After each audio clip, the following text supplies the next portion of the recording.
एकजना लेडिजले फोन गर्नुभयो अनि उहाँको चाहिँ छोरीलाई उहाँले उपचार केन्द्रमा राख्नुभएको रहेछ। दुईचोटि राखिसक्नुभयो तर चेन्जेस आएन, इम्प्रुभ भएन भन्ने कुराहरू थियो।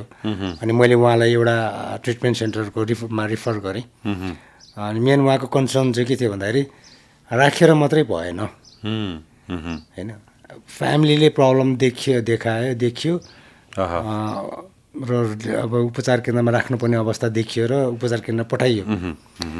तर उपचार केन्द्रमा गएर बसेपछि पनि उसमा चेन्जेस चाहिँ आएन भन्ने ऊ पनि देखियो। अनि त्यसपछि उहाँलाई मैले केही इन्फर्मेसनहरू पनि दिएँ र सम्बन्धित ठाउँमा यसरी कुरा गर्नुहोस् भनेर पनि भने।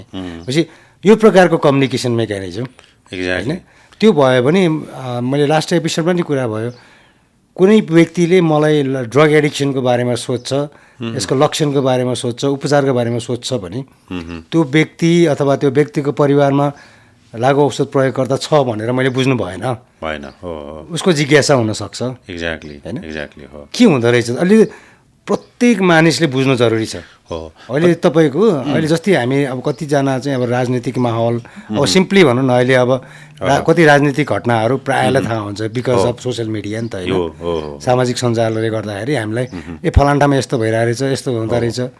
त्यही तरिकाले चाहिँ हरेक कुराबाट कम्युनिकेसन चाहिँ हाम्रो योसँग सम्बन्धित हुनु पर्यो।